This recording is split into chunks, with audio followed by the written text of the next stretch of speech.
new president of the Ottawa Renegades, Lonnie Gleberman. Fast one-on-one with him, and then we get the panel.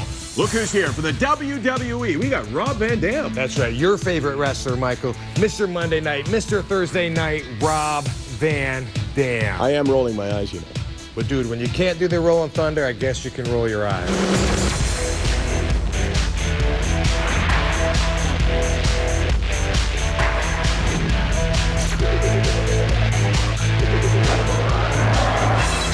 The Record with Michael Landsberg is brought to you by the Cake Steakhouse and Bar. For great steaks, good friends, see you tonight. We have got a great panel standing by, including Rob Van Dam. But first of all, got to talk to this man, Lonnie Gleberman. Your dad's majority owner of the Renegades, and you are the new president. Congratulations, I guess. Well, thank you. From 1991 to 1993, you ran the team as well. Now, is my memory failing me, or was the Gleberman-Ottawa relationship not just a little bit strained? I think it was fun, exciting, a few different things there, here and there, but overall I think it was a good time. We had a lot of fans in the stands. We'd like to have won a few more games. So your perception when you left Ottawa, because you of course went on to Shreveport, owned that team for a couple years as well. Your perception when you left Ottawa was that we have a good rapport with the city and with the fans. No, I would say, my third to last night in Ottawa, we got in a barroom brawl. My ex-girlfriend, Lisa, some guy told me to go back to the United States, kind of said some American stuff, and she just took him on, and then before I know it, my buddy and me were all in this bar wrestling on the ground.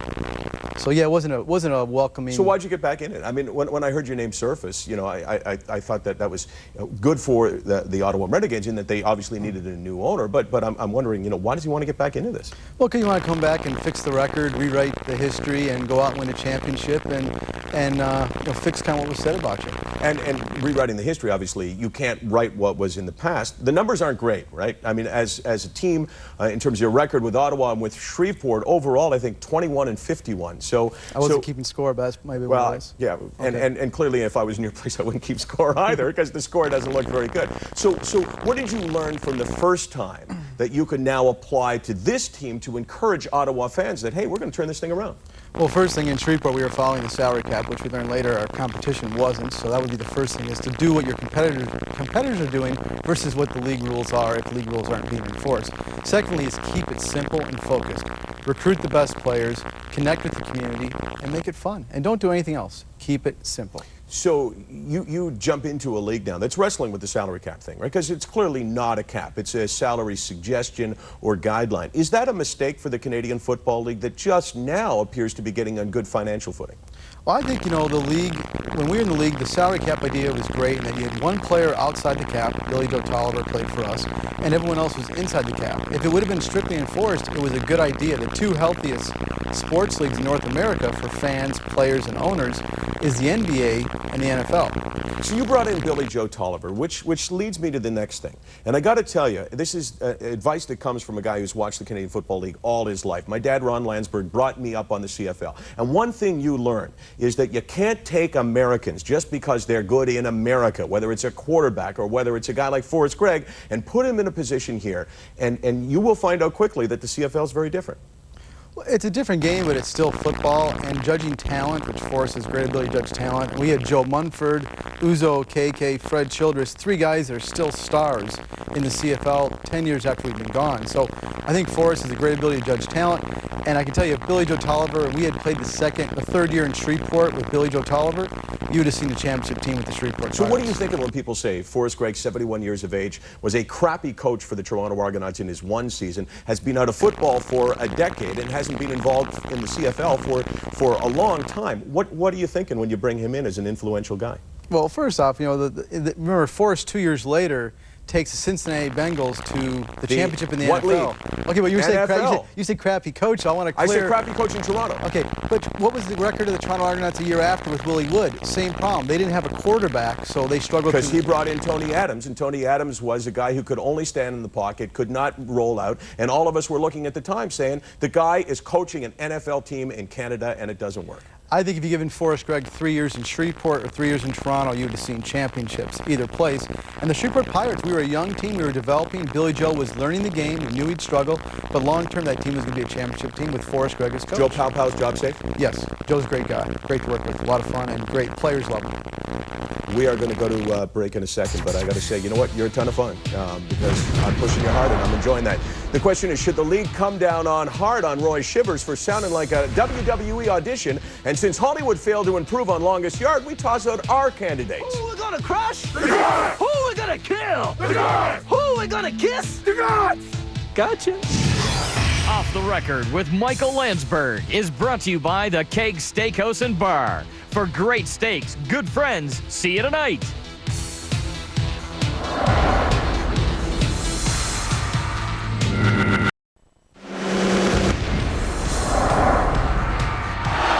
the hell is Van Dam thinking? This is suicide. It is suicide. The arsenal suicide. That is crazy. Rob Van Dam, insane in the ring. Let's see what brand of insanity he walks around with. We're very proud of the fact on this show, no one has a higher average craziness per guest than OTR. We've already met Lonnie Gleberman. Great to have him on the show, and great to have you on the show, Rob Van Dam. Right on. Knee injury for the last couple of months. When are you back in the ring? I'm looking at August, but we'll know when we get there. Howard Lapidus, you're not injured. You're looking frisky. We know you as the personal manager of Tom Green. Excellent guest on this show and a terrifically successful Mike Canadian. Bullard also, a fine Canadian. Like I said, Tom Green, excellent guest on this show, and Mike Bullard as well. Please say hi to Mike for me. I will. And Andre Reed, you represent as well, Andre right? Reed in the How good is sports that? area. Yep. Will Strickland, thanks for joining us on the show. Hip-hop impresario at one time, now a writer and a broadcaster and an outstanding guest on the show. Great to welcome you. Thanks, Mike. All right. In Rob's world, they call saying you want to break a guy's neck really a boring promo. In the Canadian Football League, though, I don't know. Saskatchewan General Manager Roy Shivers said when his team opens the preseason against their former quarterback, Henry Burris, next week, quote, we'll treat him as we treat all good quarterbacks. We'll try to break his neck. Shivers says he was joking. The Stamps say he was way out of line. Was he? He was joking, but also he's trying to get a little subtle into the back of Henry Burris's mind that, hey, maybe they are coming after him. You know what? The football, it's football, man. Especially in the CFL, you have to sell the game a little bit more. Do you really think he literally means break the guy's neck? I don't think he wants to see this guy get hurt.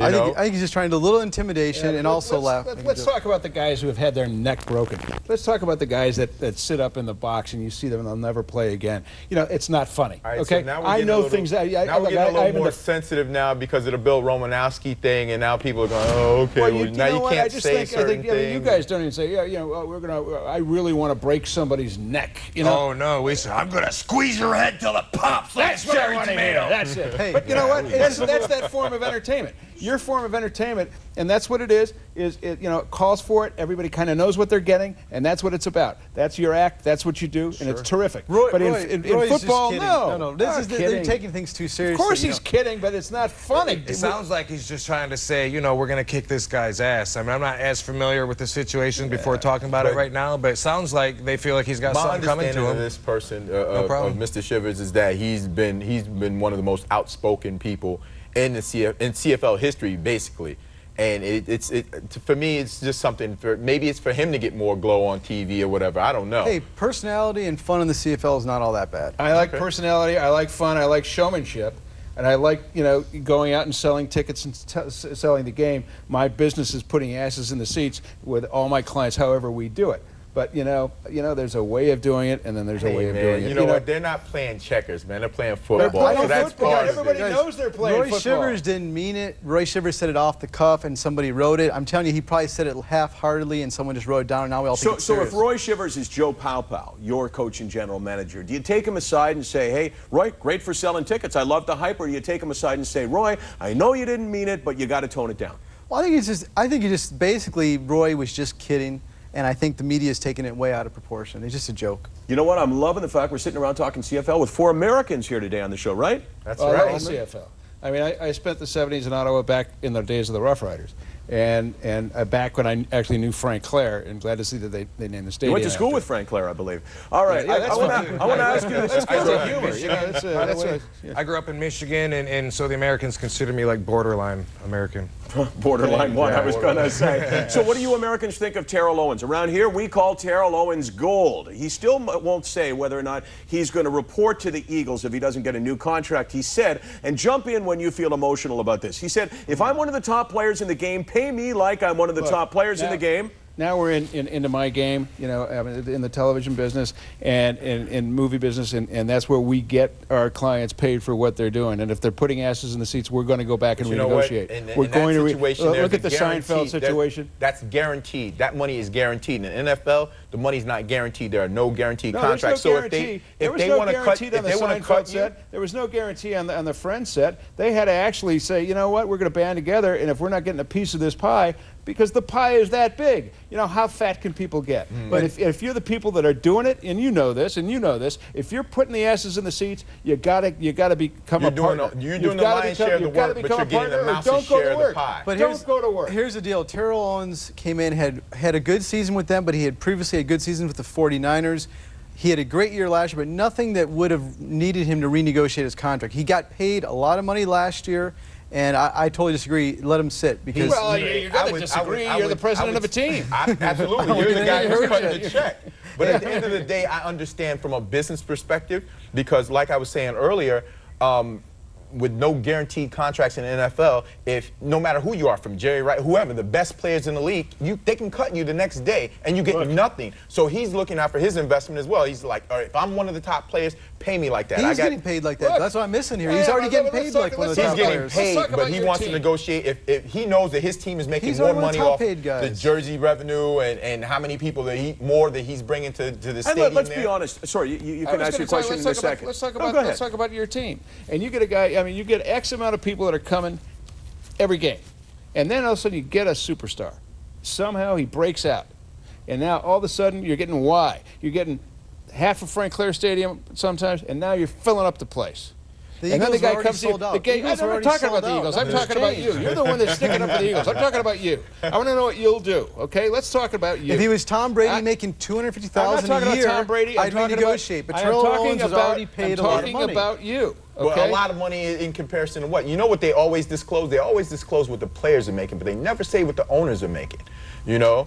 And that's the funny part. The union's business. We got to go to break, but as we go to break, Rob, I guess the answer is if you went to Vince McMahon and said, I want my contract renegotiated, what's he going to tell you? That's a different story. Vince will talk to me, but I can say as a performer, I definitely put a lot of asses in those seats, and I do not feel like I'm paid equally as somebody else like I should be. There's guys. You should get together with Howard Lapidus a little later on. Huge price range from the top guys, to the bottom guys, everybody in between, and we all make our own individual deals that we somewhat feel committed to. But I definitely see where the guy's coming from perspective of being the star that's needs credit. On that note, I say still to come on this edition of OTR. Dick Pound says there's roids in the NHL. I say pass them to these guys because they could use some performance enhancement. The original longest yard, awesome, but we've got some ideas of guys who might make it even better.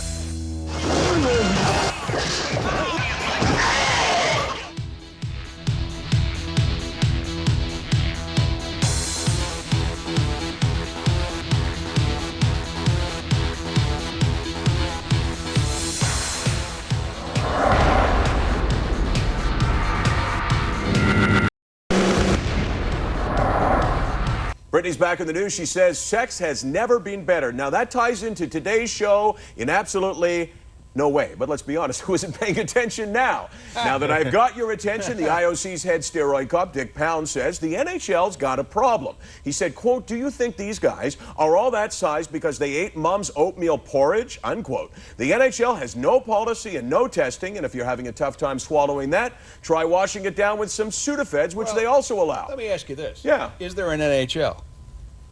What is all this? Is there an NHL? There is still an NHL. What is it? There is an. Well, what do they do? I'd rather talk about Britney Spears, to be honest. Yeah, well, put her back down. Otherwise, I'm going after you about no, how much hold you on. pay What do you players. mean? How does that make the? Do you not believe hockey will return? Oh, hockey's going to return. There will be an NHL. So the question is, the most embarrassing thing in sports history. The most embarrassing thing ever is what happened with the NHL. And if we're talking about the NHL now and steroids and everything else, let's get with it, okay? Let's put a league back together. Then let's figure out what we do and how we penalize so when the people. league is back together, and it's not up for us to do that, Dick Pound is saying they got a problem. Oh, so you're pretending there's an NHL. Well, I'm assuming that it will happen. Right? So you're assuming there's an NHL. I am assuming that it will happen. I'm not assuming that there is one. What's that? There's going to be a season. Let me ask you this. Between you and I, Lonnie, is Howard pissing you off at all? A little bit, I find him a little annoying. Yeah. Okay, so let me ask you this. Congress is talking about a 2-year penalty. Is that the appropriate penalty? That sounds extremely stiff to me. I mean, obviously, you set your terms beforehand that the players are going to agree to, and if they break it, then they're going to. You know what? It's funny that you say that stiff with a guy named Dick Pound who's overseeing it.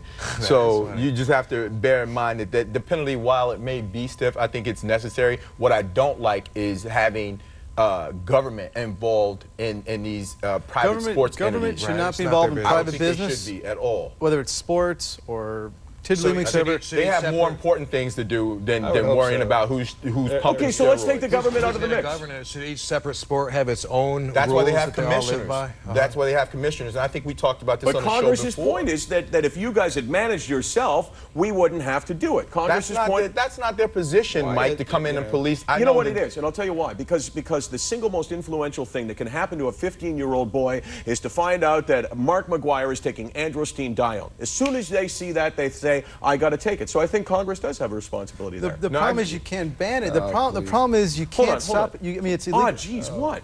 Yeah, you know, what are you talking about? Do you have a clue? You know, in all seriousness, first of all, what do you know about Congress? All right, that's number one. Okay. Because I'm a Canadian, so I wouldn't know anything about Congress. So by that application, as an American, you know nothing about what we're talking about. Well, I know that you don't have an NHL.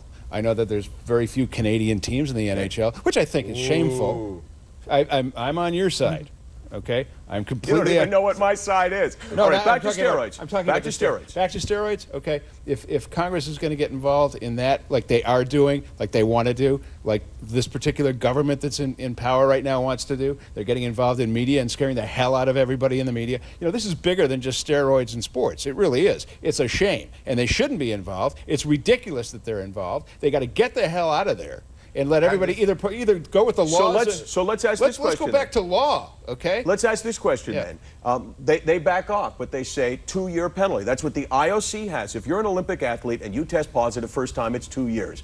Should the professional sports leagues go in that direction? Because if you want to clean it up, that's the way to do it. If you want to definitely clean it up, I think you have to impose a penalty that makes somebody stand up and say, all right, this, you know, 1, 2 strikes, all of that stuff is nothing. There are guys in the NBA that have gotten NBA or lifetime bans from playing, and 10 years later they say, oh, well, maybe he can come back. I don't think it's realistic. I don't think it's fair. You know, if you had a quarterback test positive for steroids 3 days before your season's done. Done. Absolutely. And so it's easy to say, but when you implement it and you're in competition, here's the reality is, the NFL, less than 1% of the NFL players test positive for steroids. It means the testing's obviously not working. Because they have the Whizzinator. On that note, we got to go to break. As we go to break, let me ask you, what's going on with you? Oh, a lot's going on, man. Doing all kinds of stuff with the Saturday Night Agenda, my television show here where hip-hop meets the movies and movies meet hip-hop. Also writing for Bounce Magazine, basketball magazine of the playground, and also hosting on June 27th at the Opera House here in Toronto, a concert called Connect. You can find out more information at what'sthe411.ca. So check us out, man. All right, as we go to break, we offer you the chance to ask us questions. And this one's for you, Rob Van Dam, RVD. You're a massive comic book guy. What was your favorite comic book growing up, and who wins in a fight, Superman or Batman? No doubt about it, Ghost Rider is my favorite comic, always has been.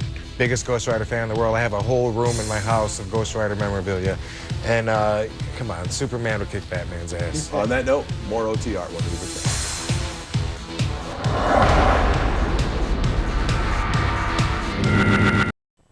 Love the attitude on today's show, and can't wait for the attitude on Monday. We've got John Cena one-on-one. Check this out Monday with that terrific WWE wrestler and hip-hop guy. And don't forget, Uchenna and Joyce, winners of the amazing race, coming up on Tuesday. We've got huge response for that. Go on our website, email us your questions for those folks, and for this guy, Rob Van Dam, because you are here to talk about ECW, right?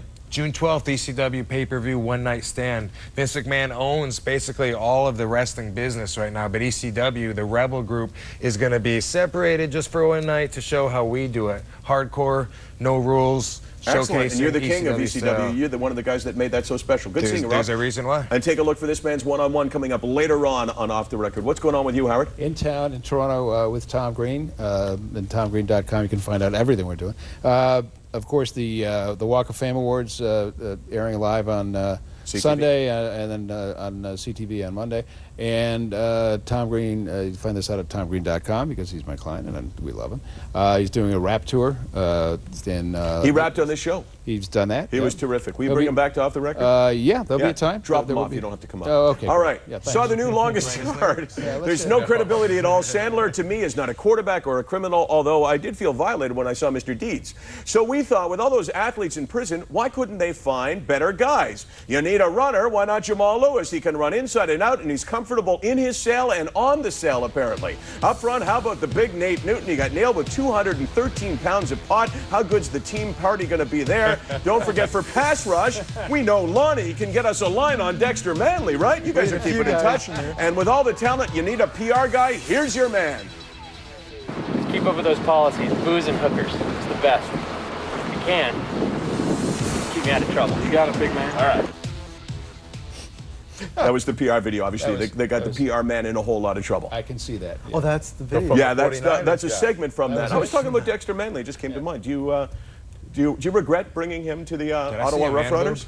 Dexter was a good guy. It didn't work out. I take responsibility that it didn't work out, but don't regret it. It's a mistake you learn from. But Dexter's a great guy, and he's doing a lot better in Washington, D.C. I saw The Longest Yard with my friend Brooke, and she actually thought she has a crush on Adam Sandler, but I thought it was like you. The first movie was awesome. First movie was one of the best movies in my mind of that kind. It's like, I haven't seen it, but the casting to me just didn't fit. It's not even that. It's you know, there's so many of these remakes now, and I'm screaming it up and down the streets back home. You know, come on, let's get some creativity. I mean, you know, you don't go back and let's recast. I got to say, we're out of time, but I got a couple things to say. I loved all you guys on the show, and take a look at Cena Monday on OTI. Off the Record with Michael Landsberg is brought to you by the Keg Steakhouse and Bar. For great steaks, good friends, see you tonight. Michael Landsberg's clothing provided by Victorinox, Swiss Army. Available at Glazer for Men in Oakville and better retailers across Canada. Will it